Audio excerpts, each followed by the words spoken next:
1,2 juta dosis vaksin corona jenis Sinovac tiba di Indonesia melalui Bandara Soekarno-Hatta pada Minggu malam kemarin. Vaksin jenis Sinovac merupakan vaksin jadi yang langsung dikirimkan ke Bio Farma untuk disimpan.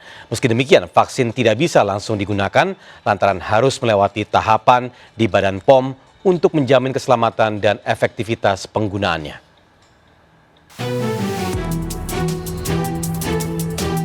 Harapan masyarakat Indonesia akan keberadaan vaksin untuk mencegah meluasnya wabah COVID-19 di tanah air kembali muncul. Minggu malam, sebanyak 1,2 juta dosis vaksin corona jenis Sinovac tiba di Indonesia melalui Bandara Soekarno-Hatta. Vaksin diangkut dengan menggunakan pesawat maskapai Garuda Indonesia dan mendarat di Bandara Soekarno-Hatta pukul 21.25 waktu Indonesia Barat. Vaksin Sinovac diangkut dengan menggunakan kontainer khusus bertuliskan Envirotainer. Envirotainer merupakan kontainer khusus dengan pengatur suhu untuk angkutan udara.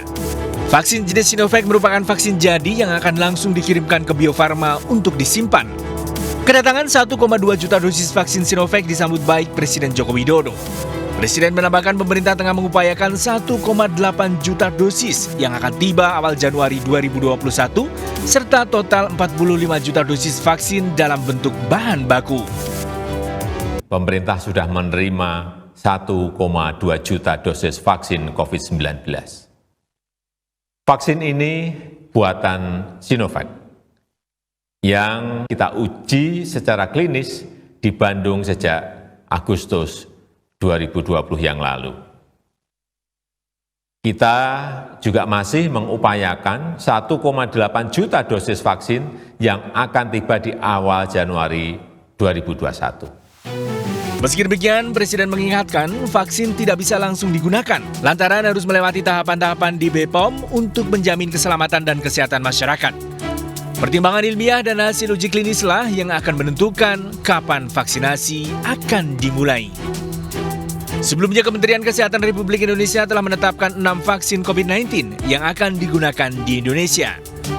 Keputusan ini tertuang dalam Keputusan Menteri Kesehatan nomor 9.860 tahun 2020 tentang penerapan jenis vaksin untuk pelaksanaan vaksinasi coronavirus disease 2019. Dalam surat keputusan tersebut, Kemenkes menetapkan vaksin digunakan di Indonesia diantaranya vaksin yang diproduksi oleh Bio Farma, AstraZeneca, Sinopharm, Moderna, Pfizer, dan Sinovac.